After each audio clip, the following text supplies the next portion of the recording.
बिस्मिल्लाहिर्रहमानिर्रहीम। अस्सलाम वालेकुम नाज़रीन, मैं हूं आपका मेज़बान कामरान एजाज़। इस शो में आपके लाइव फ़ोन कॉल्स लेता हूं। अगर आपका भी कोई इमिग्रेशन का मसला है, आप भी फ़ोन करके इस प्रोग्राम में हिस्सा ले सकते हैं। प्रोग्राम का नंबर अभी आपकी स्क्रीन के नीचे आ रहा है। उम्मीद है कि आपको ऐसी एडवाइस दी जाएगी जो आपके लिए फ़ायदेमंद साबित होगी।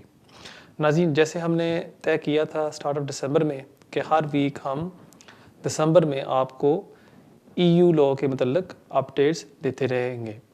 और इस वीक जो अपडेट मैं आपके साथ शेयर करना चाहता हूँ, वो कोर्ट ऑफ अपील ने आज एक जजमेंट पास की है जिसका नाम है फराटीला and टनासी।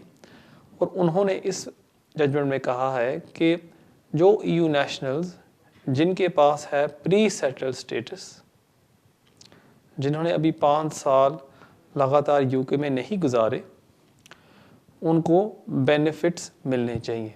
So this is very good news for EU nationals के फ़र्ज़ करें अगर आप एंटर हो जाते हैं इस वीक या नेक्स्ट वीक 31 दिसंबर से पहले, आपको सारे बेनिफिट्स के हकूक़ मिलने चाहिए। So that is very good news for EU nationals.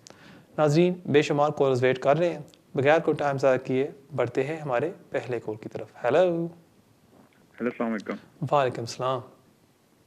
जी, मेरा आपसे सवाल था कि ना मैंने भी 10 ईयर लॉन्ग रेजिडेंसी अप्लाई करनी थी अप्रैल में, तो मैंने पूछना था कि पहले मैं स्टूडेंट था, तो उसके बाद मैं स्पाउस वीज़ा पर गया, क्योंकि जब स्पाउस उन्होंने मुझे 10 ईयर पे वीज़ा दिया जी जी। जब मैं स्पाउस पे गया। फिर जब स्पाउस पे 2.5 ईयर के बाद मैंने वो 10 ईयर कन्वर्ट किया, 5-6 में करना चाहा ना, तो उन्होंने मुझे रिजेक्ट कर दिया कि मेरे को इनकम थी ना 18,600 नहीं थी।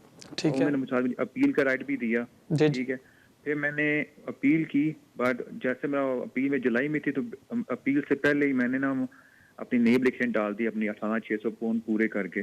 ठीक है, तो उसके बाद मैंने अपनी अपील विड्रॉ कर ली। मैंने ये पूछना था कि मेरा ये पीरियड जो था ये लीगली है कि इनलीगली है? सब लोग कहते हैं तुम्हें अपील का राइट नहीं मिलना चाहिए था, तो कुछ कहते हैं कि दोनों की पीरियड लीगली काउंट होता नहीं होता। ठीक है, मैं समझ गया। बहुत शुक्रिया आपके कॉल का। देखिए, अमूमन ये होता है कि अगर आपके पास वैलिड लीव थी, जो मेरे ख्याल में जब आप स्टूडेंट थे उस टाइम आपने इन टाइम एप्लीकेशन सबमिट की होगी, फिर अगर आपकी एप्लीकेशन फ़र्ज़ करें रिफ्यूज़ हो जाती है, फिर आपको वो होम ऑफिस अपील राइट देती होती है। जब आपने वो स्विच किया होगा, ज़ाहिर बात है आपके पास लीव थी, और जब उन्होंने रिफ्यूज़ किया इस वजह से उन्होंने आपको in country right of appeal दिया होगा। अब बात यहाँ आती है कि आपने अपील सबमिट कर दी, और जैसे ही अपील आपकी पेंडिंग थी, आपने दोबारा एप्लीकेशन सबमिट करके लीव हासिल कर ली। यहाँ मोस्ट लाइकली आपकी जो लीव है वो वैलिड है और आपके जो उसमें कोई ब्रेक नहीं हुआ, लेकिन क्योंकि मेरे पास आपके सारे फैक्ट्स सामने नहीं हैं, मैं आपको यही एडवाइस करूँगा एप्लीकेशन सबमिट करने से पहले आप अपनी सब्जेक्ट एक्सेस मंगवा लें और वहाँ चेक कर लें कि होम ऑफिस के रिकॉर्ड के मुताबिक कोई ब्रेक है या नहीं। उससे ये फ़ायदा होता है कि आपको तसल्ली हो जाती है एप्लीकेशन सबमिट करने से पहले कि आपके जो सारे रिक्वायरमेंट्स हैं वो आपने पूरे कर दिए हुए हैं। So main thing is firstly कि आप अपनी सब्जेक्ट एक्सेस मंगवा लें, उसमें चेक करा लें इस लिस्टर के थ्रू कि इसमें कोई ब्रेक तो नहीं है, और फिर आप एप्लीकेशन सबमिट कर सकते हैं। क्योंकि प्रॉब्लम ये होती है कि जब आप ILR की एप्लीकेशन सबमिट करते हैं और अगर आप रिक्वायरमेंट्स नहीं मीट करते, एप्लीकेशन को वो होल्ड पर डाल देते हैं, और फिर आपको वो लिखते हैं कि जी आपने IHS सरचार्ज बढ़ना है। उसको आपने पैसे देने हैं 1560, और जो आपने एक्स्ट्रा पैसे दिए थे ILR एप्लीकेशन के लिए वो आपको वापस नहीं देते। इसलिए जस्ट मेक श्योर कि आप अपनी सब्जेक्ट एक्सेस मंगवा लें। बहुत शुक्रिया आपके कॉल का। वो बढ़ते हैं हमारे अगले कॉल की तरफ। Hello hello, you live on है। अस्सलाम वालेकुम। वालेकुम सलाम। सर, मुझे एक क्वेश्चन पूछना था। बेसिकली मैंने अपनी डॉटर्स के रजिस्ट्रेशन के लिए अप्लाई किया है yesterday on behalf of their father, but the problem is that हम obviously we're not married.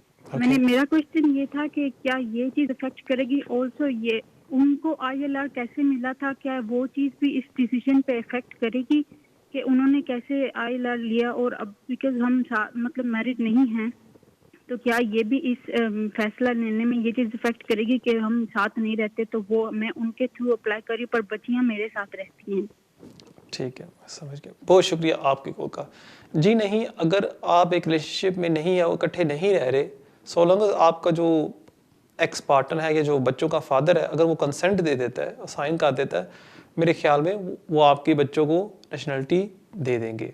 सो इसमें कोई परेशान होने की बात नहीं है। मुझे पूरी उम्मीद है कि आपके बच्चों को वो नेशनलिटी दे देंगे। जहाँ तक आपका दूसरा सवाल था कि किस बेस के ऊपर फादर को ILR मिली थी, उसमें उनको कोई इशू नहीं है, वो उस पर कोई कार्रवाई नहीं करते।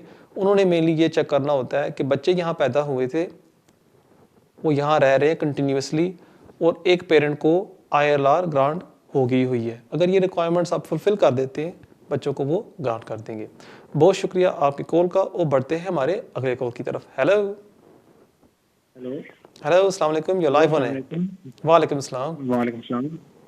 अच्छा कमरान भाई, मैंने आपसे ये पूछना है कि बेसिकली मेरे पास है residence card, family member, European family member के डिपेंड हूँ मैं। जी जी। मुझे 5 साल का कार्ड है मेरे पास, और मुझे ये 2016 को मिला है, तो मेरे भी 5 साल हो रहे हैं तकरीबन फरवरी पे 2021 पे। ठीक है जी, मैंने अपनी वाइफ का अप्लाई करना है, केस अप्लाई करना है, तो ये पूछना था किस बेस पे अप्लाई करूंगा। 18,500 इनकम पे अभी अप्लाई कर सकता हूँ इस कार्ड पे, कि इंडेफिनिट लेके अप्लाई करूंगा। आपका जो स्पॉन्सर है वो आपको क्या लगता है? वो स्पॉन्सर मेरे वालिद है, इटालियन नेशनलिटी उनके पास है।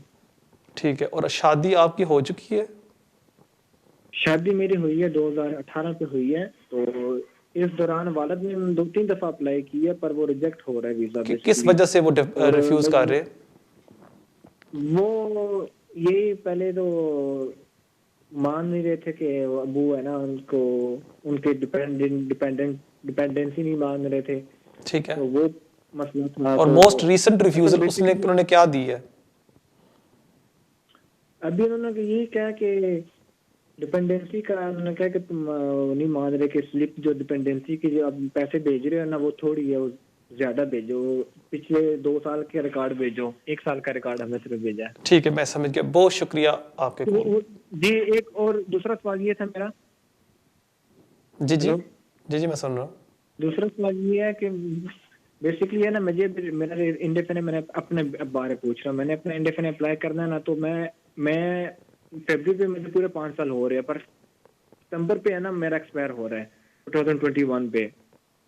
और मसला ये है कि मैं पाकिस्तान से है ना बाहर रहा हूँ, तकरीबन है ना इन 5 सालों पे है ना 1 साल बाहर रहा हूँ, 3-3 महीने करके पाकिस्तान जाता रहा, अपनी वाइफ पाकिस्तान में जाता रहा, इसलिए है ना ये 1 साल आप कंटिन्यूस बाहर रहते हैं, इंडेफिनिट में मसला तो नहीं होगा मुझे? सॉरी, आपने कहा कि आप 1 साल बाहर रहे पाकिस्तान में, कंटिन्यूस या 3-3 महीने सेपरेट?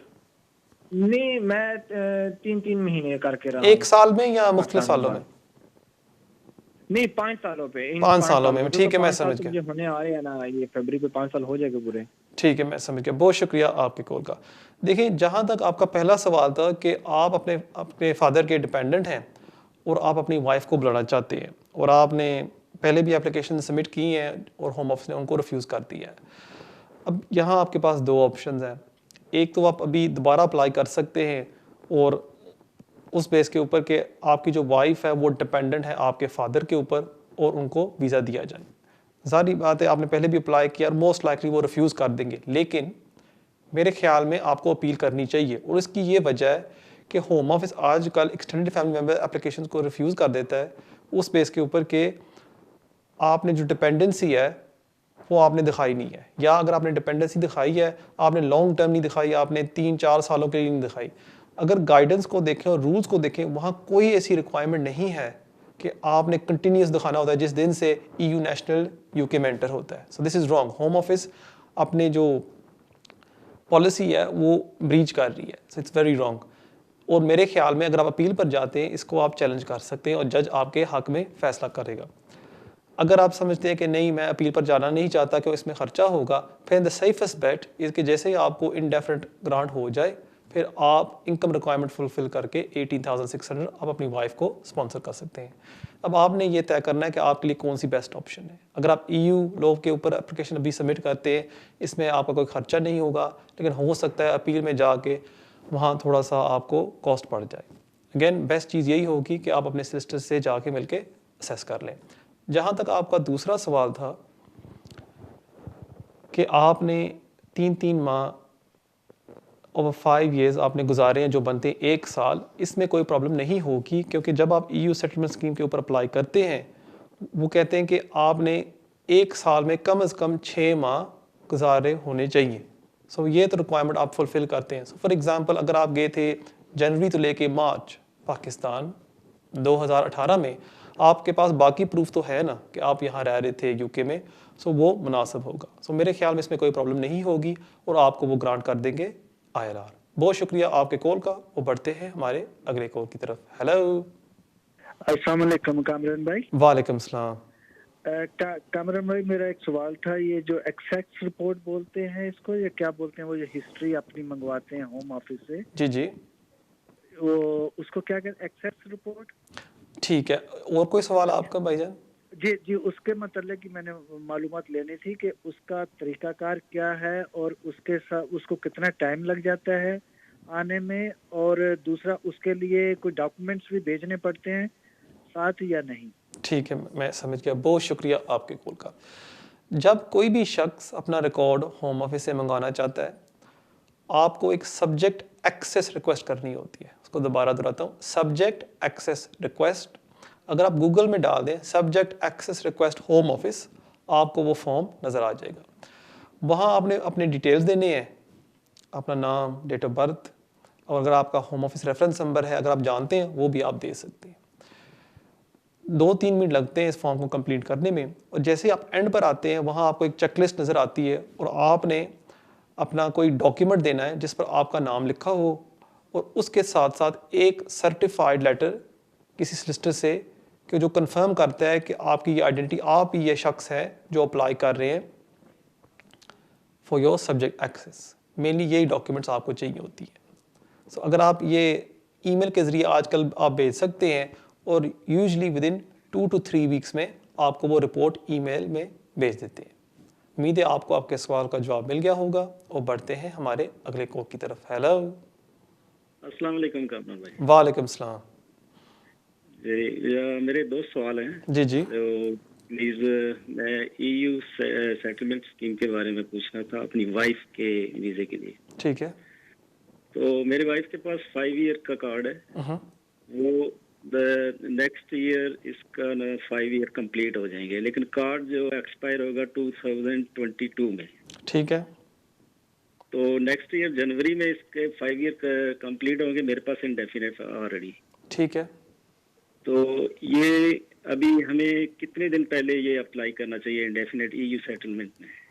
ठीक है। और दूसरा सवाल आपका? दूसरा सवाल ये है कि जब प्री सेटल तो ऑलरेडी मेरी वाइफ के पास है, इन केस अगर ये ट्रैवल करती है पाकिस्तान जाने के लिए, तो ये ट्रैवल कर सकती है, या इंडेफिनेट करके करें तो फिर ट्रैवल करें तो ज़्यादा? जो प्री सेटल स्टेटस है वो कब एक्सपायर हो रहा है उनका?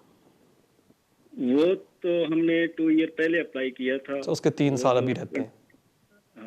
ठीक है, मैं समझ गया। बहुत शुक्रिया आपके कॉल का। नाज़रीन, इस सवाल का जवाब मैं दूंगा ब्रेक से बाद, लेकिन जाने से पहले आपको अपना ईमेल एड्रेस देता जाऊं जो अभी आपके स्क्रीन के ऊपर आ रहा होगा, kejaz@me.com।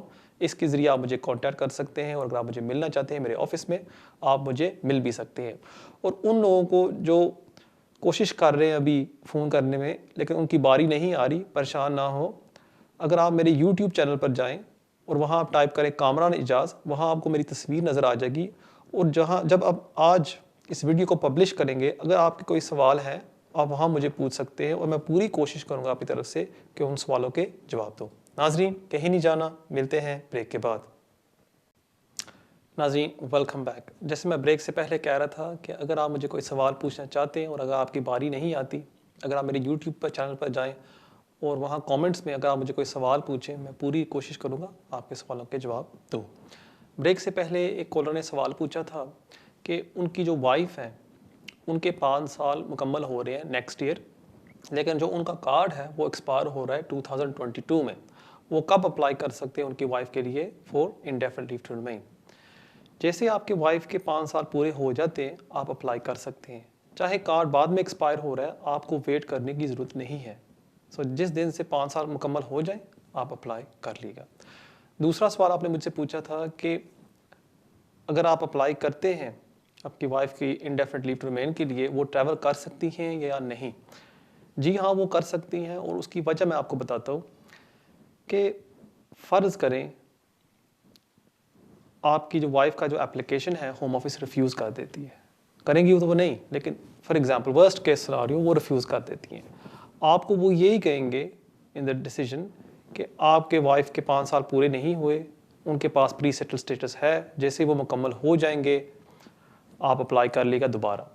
जो वो लीव है आपकी वाइफ की वो तो एक्सपायर हो रही है 2022 में। सो अगर वो ट्रैवल करती है एप्लीकेशन सबमिट करने के बाद और वो एंटर दोबारा होना चाहती है, क्योंकि उनके पास वैलिड लीव है ऑलरेडी, उनको कोई प्रॉब्लम नहीं होगी एंटर होने में। सो अगर आप एप्लीकेशन सबमिट कर देते हैं और उसके बाद आपकी वाइफ ट्रैवल करती है, मेरे ख्याल में कोई प्रॉब्लम नहीं होगी, और मुझे पूरी उम्मीद है कि नेक्स्ट ईयर आपकी वाइफ को वो भी indefinite leave to remain settle status grant कर देंगे। बहुत शुक्रिया आपके कॉल का, और बढ़ते हैं हमारे अगले कॉल की तरफ। हेलो अस्सलाम वालेकुम। वालेकुम सलाम। कामरान भाई क्या हाल है, ठीक है? जी शुक्र अल्लाह का। जी फरमाइए। कामरान भाई मेरा सवाल ये था कि मैंने 2018 में मैंने असाइलम क्लेम किया था, तो उसके बाद स्क्रीनिंग के बाद 4 माह बाद मेरा मई जून में मेरा इंटरव्यू हुआ बड़ा, उसके 1.5 साल बाद दोबारा इंटरव्यू हो गया। मतलब 2 बड़े इंटरव्यू के लिए उन्होंने कॉल की मुझे। ठीक है। तो अब 2018 से 2020 आ गया, अभी तक वो मेरा डिसीजन नहीं दे रहे। उसके बाद मैंने एमपी से कॉल की, उससे मैंने लेटर लिखवाए, उसके बाद मैंने खुद होम ऑफिस की जो कंप्लेंट रजिस्टर्ड है वहाँ पे 1-2 दफ़ा कंप्लेंट लिखवाई, लेकिन कोई जवाब नहीं आया। तो अब मैं क्या करूँ, नेक्स्ट मेरा प्रोसीजर क्या होगा, कि कैसे मेरा डिसीजन आएगा? और मैं इंतज़ार कर 18-19 3 साल होने लगे हैं तकरीबन। ठीक है, मैं वेट कर रहा हूँ। ठीक है, मैं समझ गया। बहुत शुक्रिया आपकी कॉल का। अनफॉर्चुनेटली आजकल असाइलम केसेस में बहुत ज़्यादा डिले हो रहा है। मैंने देखा है कि केसेस 2 साल तो लेके 3 साल तक लटके रहे हैं, उनमें अभी तक कोई जवाब नहीं आ रहा। सो अनफॉर्चुनेटली यही आजकल दौर हम गुजर रहे हैं जहाँ केसेस में कोई डिसीजन नहीं हो रही। लेकिन अभी आपके केस में तकरीबन 3 साल हो गए हैं। बेस्ट चीज़ ये होगी कि अगर आप सोलिसिटर के थ्रू होम ऑफिस को एक फ़ाइनल नोटिस दे दें कि जी आप अगर मुझे 14 डेज़ में अगर जवाब नहीं देते, मेरे केस के ऊपर कोई डिसीजन नहीं करते, फिर मैं आपको कोर्ट लेके जाऊंगा। और फिर आप अपने सोलिसिटर के साथ डिस्कस कर सकते हैं कि अगर बेस्ट ऑप्शन होगा कि अगर आप एक जुडिशियल रिव्यू एप्लीकेशन सबमिट कर दें जो होम ऑफिस को फोर्स करती है कि मेरे केस के ऊपर अब आप डिसीजन करें। बहुत शुक्रिया आपके कॉल का, और बढ़ते हैं हमारे अगले कॉल की तरफ। Hello hello, you live on है। हाँ जी, सत श्री अकाल जी भाजी। हाँ जी भाजी। ਭਾਜੀ ਮੈਂ ਪਤਾ ਕਰਨਾ ਸੀ, ਮੈਂ ਇੰਡਸਟਰੀ ਅਪਲਾਈ ਕੀਤਾ ਸੀਗਾ। ਹਾਂਜੀ 1 ਦਸੰਬਰ ਨੂੰ। ਹਾਂਜੀ। ਤੇ ਮੈਨੂੰ ਉਹਨਾਂ ਦੀ ਮੇਲ ਆ ਗਈ ਸੀਗੀ, ਤੇ ਉਹਨਾਂ ਨੇ ਮੈਨੂੰ 1 ਦਸੰਬਰ ਨੂੰ ਜਿੱਦਾਂ ਈਮੇਲ ਕਰਤੀ ਕਿ ਤੇਰਾ ਇੰਡਸਟਰੀ ਲੱਗ ਗਿਆ ਨਾ। ਠੀਕ ਹੋ ਗਿਆ। ਤੇ ਮੈਨੂੰ ਜਿਹੜਾ ਉਹ ਰੈਜ਼ੀਡੈਂਸੀ ਕਾਰਡ ਉਹਦੇ ਪਿੱਛੇ ਲਿਖਿਆ ਨਾ 10 ਵਰਕਿੰਗ ਡੇ ਦੇ ਵਿੱਚ ਹਾਂਜੀ ਵੀ ਆਊਗਾ, ਉਹ ਮੈਨੂੰ ਆਇਆ ਨਹੀਂਗਾ ਜਿੱਦਾਂ। ਹਾਂਜੀ ਠੀਕ ਹੈ, ਮੈਂ ਸਮਝ ਗਿਆ। ਇੱਕ ਪਹਿਲਾਂ ਮੈਨੂੰ ਆਇਆ ਸੀਗਾ ਨਵੰਬਰ ਦੇ ਵਿੱਚ, ਉਹ ਪਹਿਲਾਂ ਮੇਰਾ ਆਇਆ ਸੀਗਾ, ਮੈਨੂੰ ਉਹ 6 ਮਹੀਨਿਆਂ ਦਾ ਵੀਜ਼ਾ ਦਿੱਤਾ। ਮੈਂ EU ਸੈਟਲਮੈਂਟ ਸਕੀਮ ਤੇ ਸੀਗਾ ਮੈਂ ਉਦੋਂ। ਹਾਂਜੀ। ਤੇ ਉਹਨੇ ਪਹਿਲਾਂ ਮੈਨੂੰ ਉਹ ਪਾਇਆ ਸੀਗਾ, ਹੁਣ ਇਹਨੇ ਮੈਨੂੰ ਅੱਜ ਇੰਡੈਫਿਨਿਟ ਅਪਲਾਈ ਕੀਤਾ ਸੀ, ਉਹ ਮੈਨੂੰ ਦੇਤੀ ਮੇਲ ਆ ਗਈ ਆ। ਹਾਂਜੀ। ਮੈਂ ਇਹ ਪੁੱਛਣਾ ਸੀ ਵੀ ਕਾਰਡ ਮੈਨੂੰ ਉਹੀ ਚੱਲਣਾ ਕਿ ਨਵਾਂ ਭੇਜਣਗੇ? ਉਹਦੇ ਪੇਪਰ ਦੇ ਪਿੱਛੇ ਲਿਖਿਆ 10 ਵਰਕਿੰਗ ਡੇ ਦੇ ਵਿੱਚ ਤੁਹਾਨੂੰ ਜਿੱਦਾਂ ਵੀ ਨਵਾਂ ਕਾਰਡ। ਜਿਹੜਾ ਤੁਹਾਨੂੰ ਪਹਿਲਾ ਕਾਰਡ ਨਾ ਦਿੱਤਾ ਸੀ 6 ਮਹੀਨੇ ਦਾ, ਉਹ ਕੀ ਸੀ? Pre settled status card? ਉਹ ਹੈਗਾ ਸੀਗਾ ਪਰਮਾਨੈਂਟ ਰੈਜ਼ੀਡੈਂਸੀ ਕਾਰਡ।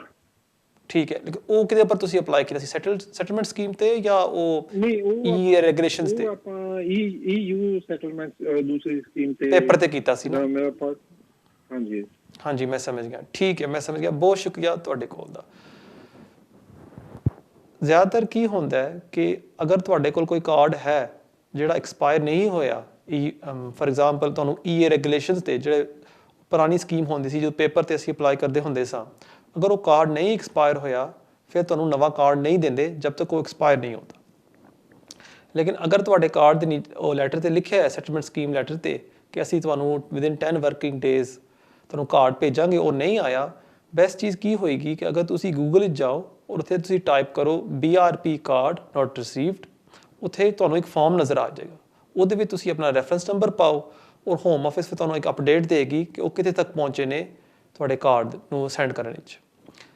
ਅੱਜ ਕੱਲ੍ਹ अपडेट लैन विच होम ऑफिस कोलों कार्ड दे बारे वो भी हुण 45 डेज़ वो कहंदे ने कि ਅਸੀਂ ਲੈ ਰਹੇ ਹਾਂ क्योंकि ਸਾਡੇ ਕੋਲ ਬਹੁਤ ਜ਼ਿਆਦਾ ਕੁਐਰੀਜ਼ ਆ ਰਹੀਆਂ ਨੇ ਔਰ ਮੇਰੇ ਅਕਸਰ ਚੰਦ ਕਲਾਇੰਟਸ ਨੇ ਜਿਨ੍ਹਾਂ ਨੂੰ ਸੇਮ ਪ੍ਰੋਬਲਮ ਹੈ ਹੋ ਰਹੀ ਹੈ ਕਿ ਉਹਨਾਂ ਨੂੰ ਵੀਜ਼ਾ ਗ੍ਰਾਂਟ ਹੋ ਗਿਆ ਹੈ ਲੇਕਿਨ ਅਜੇ ਤੱਕ ਉਹਨਾਂ ਨੂੰ ਕਾਰਡ ਨਹੀਂ ਮਿਲਿਆ ਔਰ 2-3 ਹਫ਼ਤੇ ਹੋ ਗਏ ਨੇ ਇਸ ਵਾਸਤੇ ਤੁਸੀਂ ਪਰੇਸ਼ਾਨ ਨਾ ਹੋਵੋ ਤੁਸੀਂ ਉਹ ਫਾਰਮ ਕੰਪਲੀਟ ਕਰ ਦਿਓ ਉਹ ਤੁਹਾਨੂੰ ਫਿਰ ਅਪਡੇਟ ਦੱਸ ਦੇਣਗੇ ਕਿ ਕਿੱਥੇ ਤੱਕ ਉਹ ਪਹੁੰਚੇ ਨੇ ਕਾਰਡ ਇਸ਼ੂ ਕਰਨ 'ਚ बहुत शुक्रिया ਤੁਹਾਡੇ ਕਾਲ ਦਾ ਉਹ बढ़ते हैं ਸਾਡੇ अगले कॉल तरफ हेलो वालेकुम बेटे वालेकुम सलाम बेटे मैं अपने बेटे को बुलाना चाहती हूँ मेरी 65 ये पहली जनवरी को स्टार्ट होना है 65 मैं शुगर की मरीज हूँ मेरी शुगर बहुत आई होती है 25 24 29 ठीक है ब्लड प्रेशर शुगर कोलेस्ट्रॉल तो मैं मेरा बाजू भी टूटा हुआ है तो मेरी बैक की टांगों की प्रॉब्लम है क्या मैं अपने मेरे बेटे की उम्र 40 साल है तो मैं अपने बेटे को बुला सकती हूँ उसका साथ 11 साल का बेटा है ठीक है तो उसके लिए क्या रीजन है मेरे पास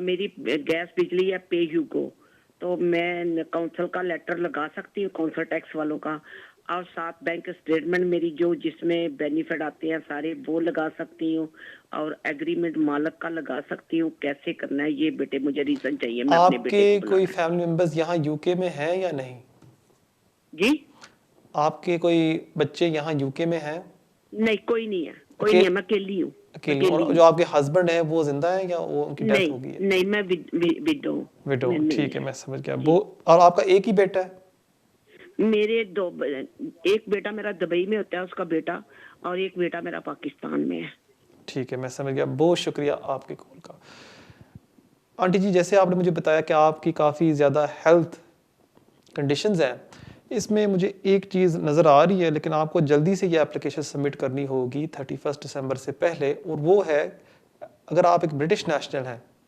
ये मैंने आपसे तय नहीं किया लेकिन अगर आप एक ब्रिटिश नेशनल हैं और आपको देखभाल की ज़रूरत है फिर आप डेरिवेटिव राइट की एप्लीकेशन आपका जो बेटा है पाकिस्तान से सबमिट कर सकता है कि मैं अपनी मदर का केयरर हूँ और उस बेस पर मुझे एंट्री क्लियरेंस दी जाए लेकिन अगर आप ब्रिटिश नेशनल हैं अगर फ़र्ज़ करें आपके पास ILR है और आपको नेशनलिटी अभी नहीं ग्रांट हुई फिर आपके बेटे को एंट्री क्लियरेंस की एप्लीकेशन सबमिट करनी होगी कि यहाँ यूके में कोई देखभाल के लिए मेरी मदर के लिए है नहीं और उस वजह से मुझे वीज़ा दिया जाए कि मैं उनकी देखभाल करूँ अब ये जो एप्लीकेशन है ये आर्टिकल 8 ह्यूमन राइट्स ग्राउंड्स पर ग्रांट किया जाएगा और मोस्ट लाइकली ये अपील पर जाके मंजूर होगा कि अगर एक जज मुतमिन होता है कि आपको देखभाल की ज़रूरत है जो आपका बेटा ही आपको दे सकता है सो बेस्ट चीज़ ये होगी कि आप अपने कोई सॉलिसिटर को मिल लें वो आपको बता सकता है कि आपके बेटे के लिए कौन सी बेस्ट ऑप्शन होगी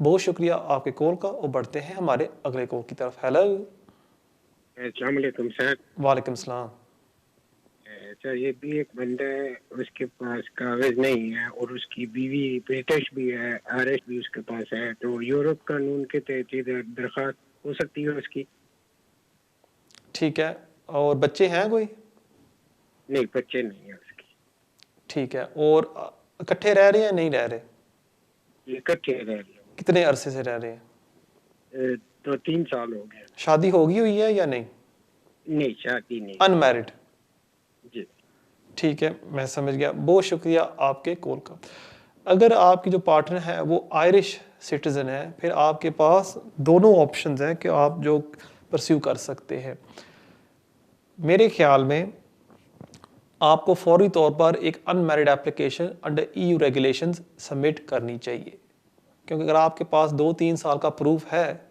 फिर मुझे उम्मीद है कि वो आपको वो ग्रांट कर देंगे अगर वो मंजूर नहीं होता नए साल में फिर आपके पास वो दूसरी ऑप्शन भी है कि आप एज ए ब्रिटिश नेशनल अगर वो ड्यूल नेशनल है उस बेस के ऊपर भी आप अप्लाई कर सकते हैं अंडर अपेंडिक्स FM लेकिन यहाँ क्योंकि आपके रिलेशनशिप में कोई बच्चे नहीं है आपको साबित करना होगा इनसरमाउंटेबल ऑब्स्टिकल्स अगर आप अप्लाई करते हैं अंडर अपेंडिक्स FM वो थोड़ा सा मुश्किल होता है और आपको मैं यही एडवाइस करूँगा कि एक सॉलिसिटर से एडवाइस लेके ही वो एप्लीकेशन सबमिट करिएगा लेकिन फौरी तौर पर आप unmarried application under EU regulations submit कर दें बहुत शुक्रिया आपके कॉल का और बढ़ते हैं हमारे अगले कॉल की तरफ hello hello hello your life on है हेलो हाँ जी मुझे ये पूछना था जी जी फियांसे वीजा पर अगर इंडिया से किसी को बुलाना है तो इंडिया में प्रूफ दिखाना पड़ता है, फोटो या कुछ?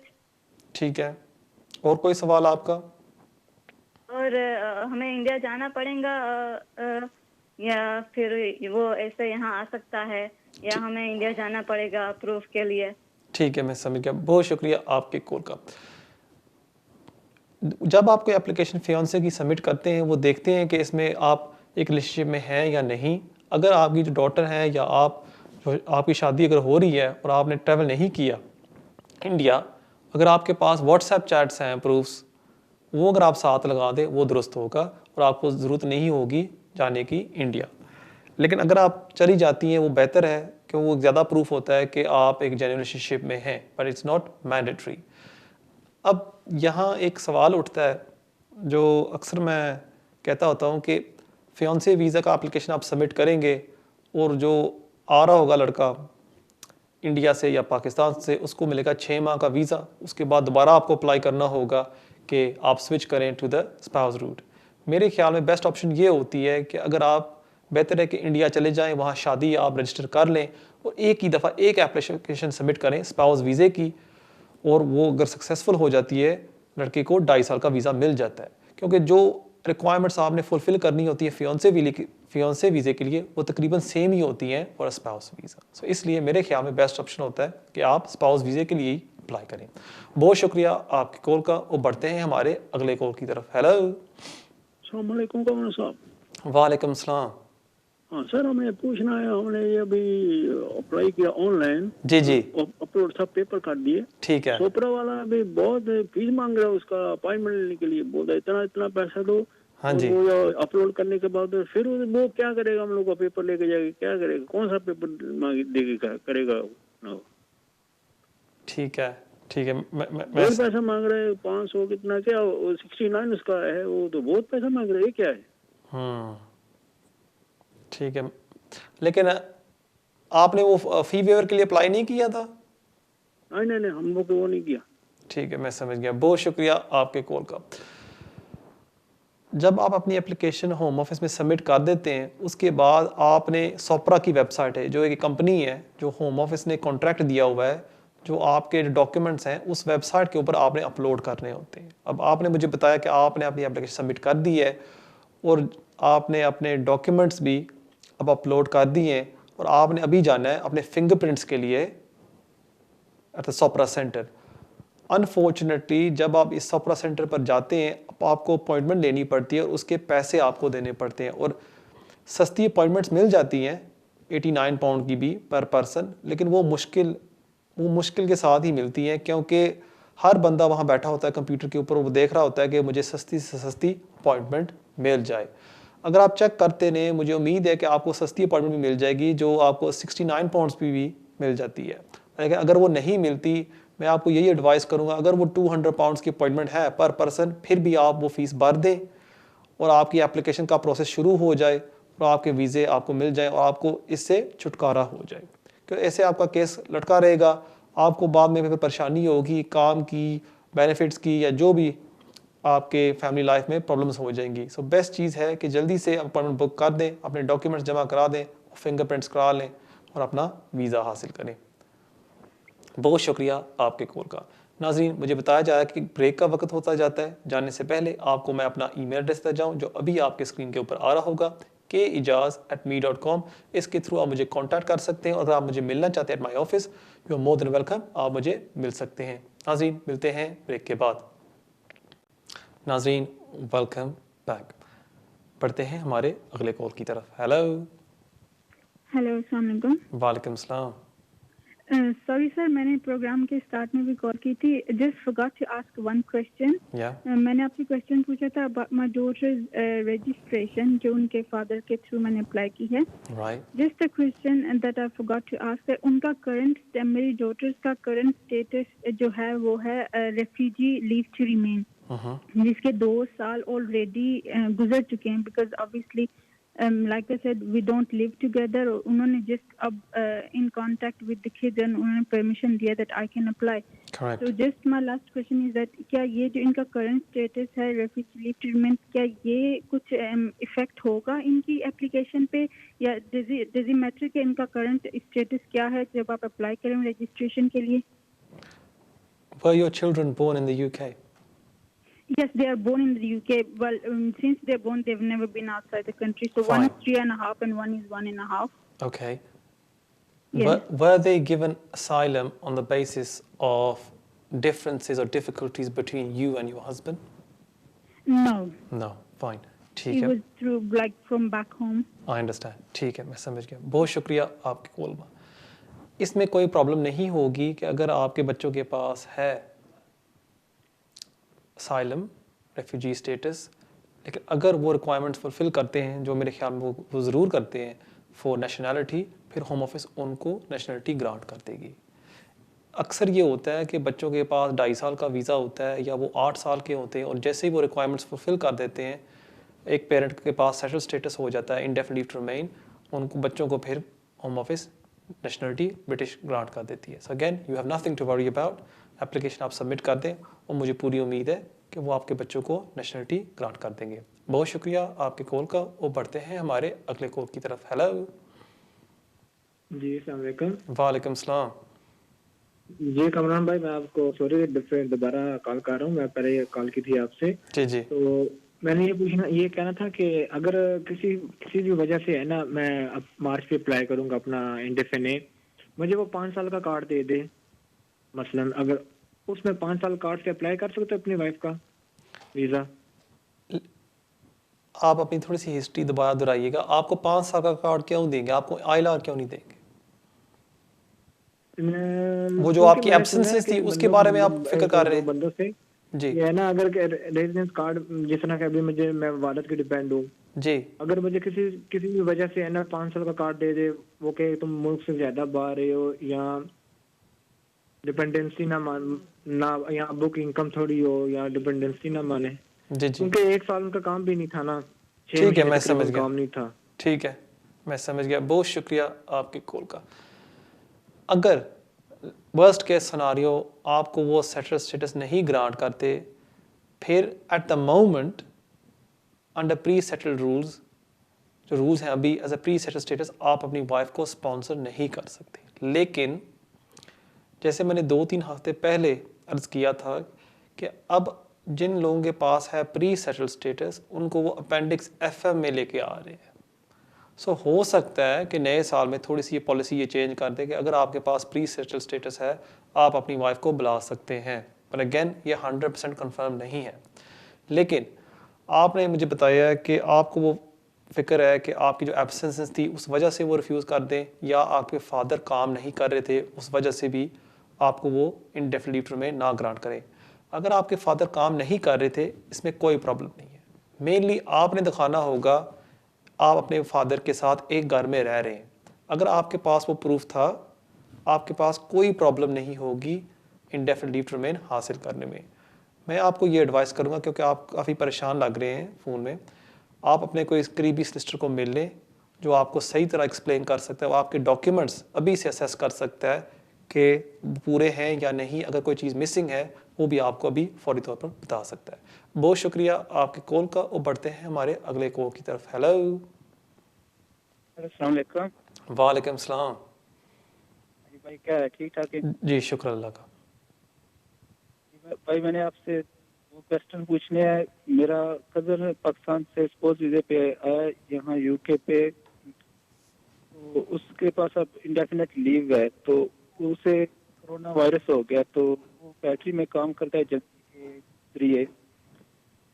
तो वो ये पूछना था कि वो अब आज उसका रिजल्ट आया कि अब उसको 14 दिन घर में रहना पड़ेगा. तो ठीक है, अब वो फैक्ट्री में कुछ अप्लाई कर सकता है, उसको वेज मिल सके, और अगर जो वो वेज मिले और उसने अप्लाई करना पासपोर्ट इस मंथ के एंड में, तो उस पासपोर्ट पर तो कोई फर्क तो नहीं पड़ेगा? सॉरी, जो पहला सवाल आपका क्या था, किसके लिए वो अप्लाई कर सकता है? आज उसका रिजल्ट आया, उसको कोरोना वायरस हो गया है. ठीक है. हाँ, तो उसका ये पूछना था कि अब वो फैक्ट्री जो एजेंसी में काम करता है शायद उसके जरिए कुछ अपनी वेज के लिए कुछ अप्लाई कर सकता है। ठीक है। या कुछ हाँ, उसको कोई जाहिर बात है, अब उसने 14 दिन घर में रहना पड़ेगा। ठीक है। तो हाँ, उसको कुछ ना कुछ तो कोई अप्लाई करना पड़ेगा ना कोई एजेंसी में उनसे। जी जी ठीक है। और जो वो अप्लाई करेगा अगर वो उसको कुछ अगर वो वेज दे तो वो नेशनलिटी की एप्लीकेशन में कोई असर पड़ेगा या नहीं। ठीक है, मैं समझ गया। बहुत शुक्रिया आपकी कॉल का। देखिए, जहाँ तक आपका पहला सवाल है कि अगर उसको कोई रिलीफ मिल सकती है या नहीं, अब वो डिपेंड करता है कि उसका वो स्टेटस क्या है विद द एम्प्लॉयर, जी एजेंसी सेल्फ एम्प्लॉयड है या एम्प्लॉयड, वो मुझे अभी पता नहीं है, वो तो आपके भाई को बेहतर पता होगा। अगर आप ऑनलाइन भी जाएं, वहाँ भी आप चेक कर सकते हैं आपको कौन सी रिलीफ मिल सकती है। मेरे ख्याल में जिन लोगों को काम नहीं कर सकते कोविड-19 की वजह से, उनको स्टैट्यूटरी सिक पे मिल रही है। सो अगर आप ऑनलाइन जाएं, वहाँ आप चेक कर सकते हैं कि आपके भाई को कितनी मिल सकती है।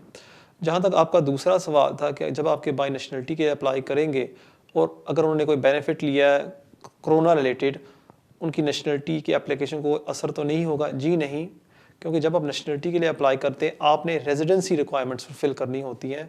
वो आपकी जो नेशनलिटी एप्लीकेशन है वो डिपेंडेंट नहीं है कि आप अगर काम कर रहे थे 5 साल लगातार या नहीं। सो अगर आपके भाई कोई बेनिफिट्स ले लेते हैं कोविड-19 की वजह से, उनकी नेशनलिटी की एप्लीकेशन को कोई असर नहीं होगा। बहुत शुक्रिया आपके कॉल का, और बढ़ते हैं हमारे अगले कॉल की तरफ। हेलो। अस्सलाम वालेकुम कमरान भाई। वालेकुम सलाम। सर, आपका बहुत अच्छा शो जा रहा है और काफी लोगों को रहनुमाई मिल रही है और मैं बड़ा शौक से आपका प्रोग्राम देखता हूँ। Thank you so much. तो अल्लाह पाक आपके कारोबार में मज़ीद तरक्की अता फरमाए और आपको अल्लाह पाक बैरिस्टर बनाए और मज़ीद तरक्की दे। तो भाई पता ये करना था कि जो आपने एक बार प्रोग्राम में बताया था कोई आप यूरोप में वर्क परमिट करते हैं, तो अगर उसके बारे में थोड़ी सा डिटेल बता दें तो मेहरबानी होगी। ठीक है, मैं समझ गया। बहुत शुक्रिया आपके कॉल का।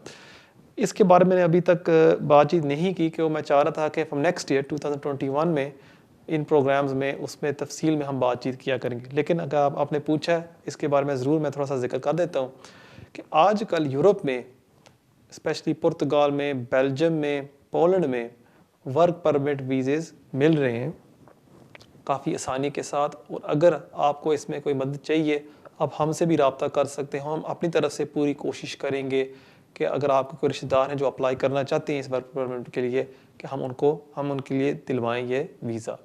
So this is a very good scheme, specially in Portugal और बेल्जियम में ये अच्छी जा रही है। और नेक्स्ट ईयर में जो होम ऑफिस ने ये रूल्स चेंज किए हैं जिसमें स्किल्ड वर्कर्स अब आ सकते हैं from anywhere in the world, उस पर हम बातचीत ज़रूर करेंगे, लेकिन नेक्स्ट ईयर से। बहुत शुक्रिया आपके कॉल का, और बढ़ते हैं हमारे अगले कॉल की तरफ। Hello. Hello, hi Kamran. Hello there. Hello, मैं ब्रिटिश सिटीजन हूँ और मेरे मदर जो कि ओवर 70 है और मेरी एक सिस्टर है जिससे कम सुनाई पड़ता और कम बोल भी नहीं सकती। आप कह सकते हैं कि शी इज डिसेबल्ड। ओके। तो मैं चाहती हूँ कि मैं उन्हें यहाँ पर परमानेंट रेसिडेंस के तौर पर बुलाऊं। वैसे 3-4 बार आ चुके हैं on visitor visa. Is it possible or not? To sponsor who, sorry, your sister? My sister and my mother. She is over 70, my mother, and she is looking after my sister who is disabled. So is it possible, क्योंकि मेरी mother की अब काफी age हो रही है ना, and she needs somebody, and she is looking after my sister, and मेरी mother, it's hard for her to look after my sister. And how old is your sister, if you don't mind me asking? Yeah, she is 48. ठीक है, मैं समझ गया। She is single. She never married. Okay, I understand. Thank you very much for your call. Now, in theory, you could sponsor your sister because, as you've told me, she's disabled and she needs help.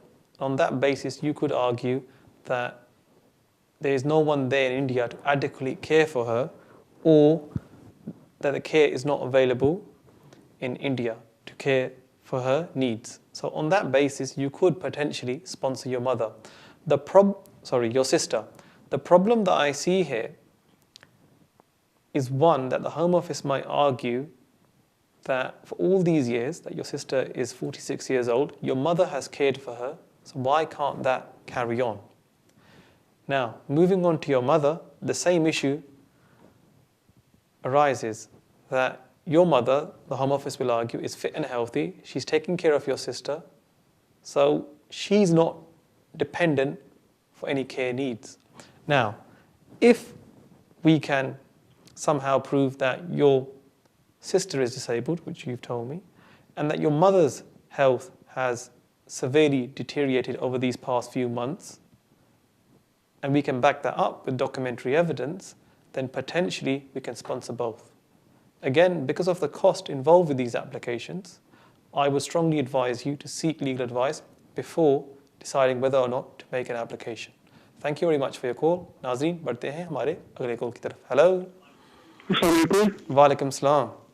Ji sir, Kamran साहब, मेरा सवाल ये है कि मेरी शादी करना चाह रहा हूँ. एक तलाक याफ्ता औरत हैं और ब्रिटिश हैं. और मैं जो हूँ ओवर स्टे हूँ यहाँ, तकरीबन 11 साल से ज़्यादा का अर्सा हो चुका है. ठीक है. सिर्फ निकाह करना चाह रही हैं. ठीक है. मतलब इस बेस पे मैं क्या केस सबमिट करा सकता हूँ और ये रेगुलर हो सकता है, वीज़ा वगैरह मुझे मिल सकता है कि नहीं, और क्या मतलब क्या है सूरत हाल होगी आगे. ठीक है. बेस पे मुझे मतलब रेगुलर हो सकता हूँ. ठीक है. और जो आपकी फियांसे कह लें, जो जिसके साथ आप शादी करना चाह रहे हैं, जी, उनके पास कोई बच्चे हैं या नहीं? जी बच्चे हैं, मगर उनके यंग हैं बच्चे. ठीक है, मैं समझ गया. ठीक है, मैं समझ गया. बहुत शुक्रिया आपकी कॉल का. जहाँ तक आपने मुझे इन्फॉर्मेशन बताई है, अगर आपकी इस्लामिक शादी हो जाती है, आपको शादी रजिस्टर करने की ज़रूरत नहीं है. आप उस बेस के ऊपर एप्लीकेशन सबमिट कर सकते हैं और मुझे पूरी उम्मीद है कि आपको वीज़ा होम ऑफिस ग्रांट कर देगी. Again I would strongly advise you कि आप एक सॉलिसिटर को मिल लें जो आपको तफसील में एडवाइस दे सकता है इस केस के बारे में, कि थोड़ा सा ये कॉम्प्लेक्स है, लेकिन अगर ये केस सही तरह प्रेजेंट किया जाता है होम ऑफिस के सामने, आई एम वेरी कॉन्फिडेंट कि आपको वीज़ा वो ग्रांट कर देंगे. बहुत शुक्रिया आपके कॉल का. वो बढ़ते हैं हमारे अगले कॉल की तरफ. हेलो, यू लाइव ऑन है. कामरान भाई, मैंने ये पूछना था कि मैंने अपनी 2 दिन पहले ही अपनी स्पाइस वीज़ा एक्सटेंशन की एप्लीकेशन जो है वो ऑनलाइन सबमिट की थी, लेकिन उस पर कोई किसी भी तरह की अपॉइंटमेंट बुक करने की ऑप्शन नहीं आई. तो उसका भी मुझे क्या इनविटेशन के लिए वेट करना पड़ेगा कि किसी और वेबसाइट पे जाना पड़ेगा? तो उसका क्या प्रोसीजर है, जरा प्लीज़ बता दें. जब आपने एप्लीकेशन सबमिट कर दी थी और आप क्लिक करते हैं प्रोवाइड बायोमेट्रिक्स नाउ, वो आपको आगे जाने देता है सोपरा की वेबसाइट के ऊपर, या वो कहता है कि नहीं, you can not book any appointment right now? हाँ, वो कहता है कि you can not book any appointment right now. So आपको वो सोपरा की वेबसाइट के ऊपर जाने नहीं देता, करेक्ट? नहीं देता. ठीक है, मैं समझ गया. बहुत शुक्रिया आपके कॉल का. आपको कोई परेशान होने की ज़रूरत नहीं है, क्योंकि आपने एप्लीकेशन इन टाइम सबमिट कर दी है. 3C के तहत आपकी लीव कैरी ऑन हो रही है. होम ऑफिस आपको खुद विद इन 3 to 4 वीक्स में ईमेल के ज़रिए कांटेक्ट करेगी और आपको एक नंबर देती है, इस नंबर पर आप हमें कॉल करें, और आपको फिर वो बायोमेट्रिक्स की अपॉइंटमेंट दे देती है, जहां आप अपने फिंगरप्रिंट्स और अपना पासपोर्ट जमा कराते हैं. So don't worry. बहुत शुक्रिया आपके कॉल का. और बढ़ते हैं हमारे अगले कॉल की तरफ. हेलो, अस्सलाम वालेकुम कामरान. वालेकुम सलाम. ठीक हो? शुक्र अल्लाह का. कामरान भाई, मैं पहले भी फोन किया कि मेरे 4 साल मेरा केस लगा रहा सी ते 2019 ਦੇ ਪਹਿਲੇ ਮਹੀਨੇ ਚ ਮੇਰਾ ਵੀਜ਼ਾ ਆਇਆ ਸੀ 5 ਸਾਲ ਦਾ. ਮੇਰੀ ਵਾਈਫ ਯੂਰਪੀਅਨ ਸੀ ਤੇ ਨਿਕਾਹ ਕੀਤਾ ਸੀ, ਇੰਗਲਿਸ਼ ਸ਼ਾਦੀ ਨਹੀਂ ਸੀ. ਠੀਕ ਹੈ. ਤੇ ਉਹ ਫਿਰ ਮੈਂ 1 ਸਾਲ ਵੇਟ ਕਰਕੇ ਐਸ 2020 ਦੇ ਦੂਸਰੇ ਕਿ ਤੀਸਰੇ ਮਹੀਨੇ ਅਸੀਂ ਕੇਸ ਪਾਤਾ ਸੀ ਇੰਡੈਫੀਨਿਟ ਆਸਤੇ. ਹਾਂਜੀ, ਯਾਦ ਹੋਏਗਾ ਤੁਹਾਨੂੰ, ਮੈਂ 2 ਦਫਾ ਗੱਲ ਕੀਤੀ. ਅੱਛਾ. ਤੇ ਉਸ ਤੋਂ ਬਾਅਦ ਹੱਲੇ ਤੱਕ ਨਾ ਉਹਨਾਂ ਨੇ, ਪਹਿਲੇ ਉਹਨਾਂ ਨੂੰ ਪੁੱਛਿਆ ਸੀ ਕਿ ਬਾਇਓਮੈਟ੍ਰਿਕ, ਉਹਨਾਂ ਨੇ ਕਿਹਾ ਸੀ ਕਿ ਬਾਇਓਮੈਟ੍ਰਿਕ ਤੁਹਾਡੇ ਅਵੇਲੇਬਲ ਨੇ, ਸਾਡੇ ਕੋਲ ਹੈਗੇ, ਸਾਡੇ ਨਹੀਂ ਚਾਹੀਦੇ. ਠੀਕ ਹੈ. ਨੈਕਸਟ ਹੱਲੇ ਤੱਕ 2 ਮਹੀਨੇ ਪਹਿਲੇ ਉਹਨਾਂ ਦਾ ਇੱਕ ਕਾਲ ਆਈ ਸੀ ਮੇਰੇ ਸਲਿਸਟਰ ਨੂੰ, ਉਹਨਾਂ ਨੇ ਕਿਹਾ ਜੀ ਉਹਦਾ ਕੋਈ ਪ੍ਰੂਫ ਆਫ ਐਡਰੈਸ ਵਗੈਰਾ ਲੈਟਰ. ਠੀਕ ਹੈ, ਮੈਂ ਸਮਝ ਗਿਆ. ਠੀਕ ਹੈ ਜੀ. ਮੈਂ ਕਿਉਂ ਸ਼ਕਲ ਲੈ ਕੇ ਆਵਾਂ ਫਿਰ ਤੁਹਾਡੇ ਕੋਲ, ਮੈਨੂੰ ਦੱਸੋ ਫਟਾਫਟ. ठीक है, मैं समझ गया. बहुत शुक्रिया ਤੁਹਾਡੇ ਕੋਲ ਦਾ. देखो, अगर फरवरी ਤੁਸੀਂ ਐਪਲੀਕੇਸ਼ਨ सबमिट ਕੀਤੀ ਹੈ, ਕਿਉਂਕਿ ਤੁਹਾਡੇ ਤੇ 6 ਮਹੀਨੇ ਤੋਂ ਜ਼ਿਆਦਾ ਤੇ ਹੋ ਗਏ ਨੇ, ਬੈਸਟ ਚੀਜ਼ ਇਹੀ ਹੋਏਗੀ ਕਿ ਤੁਸੀਂ ਹੋਮ ਆਫਿਸ ਨੂੰ ਇੱਕ ਲੈਟਰ ਲਿਖ ਦਿਓ ਕਿ ਇਤਨੇ ਮਹੀਨੇ ਹੋ ਗਏ ਨੇ, 8-9 ਮਹੀਨੇ ਹੋ ਗਏ ਨੇ, ਤੁਸੀਂ ਮੈਨੂੰ ਅਜੇ ਤੱਕ ਜਵਾਬ ਨਹੀਂ ਦਿੱਤਾ, ਪਲੀਜ਼ ਸਾਨੂੰ ਕੋਈ ਅਪਡੇਟ ਦਿਓ, और ਮੈਨੂੰ ਉਮੀਦ है कि वो ਤੁਹਾਨੂੰ ਦੱਸਾਂਗੇ ਉਹ ਕਿੱਥੇ तक पहुँचे ने ਤੁਹਾਡੇ केस के नाल. नाज़रीन, ये था हमारा आखिरी कॉल आज के लिए और हमारा आखिरी शो 2020 के लिए. इंशाअल्लाह ताला हमारी मुलाकात होगी नए साल में.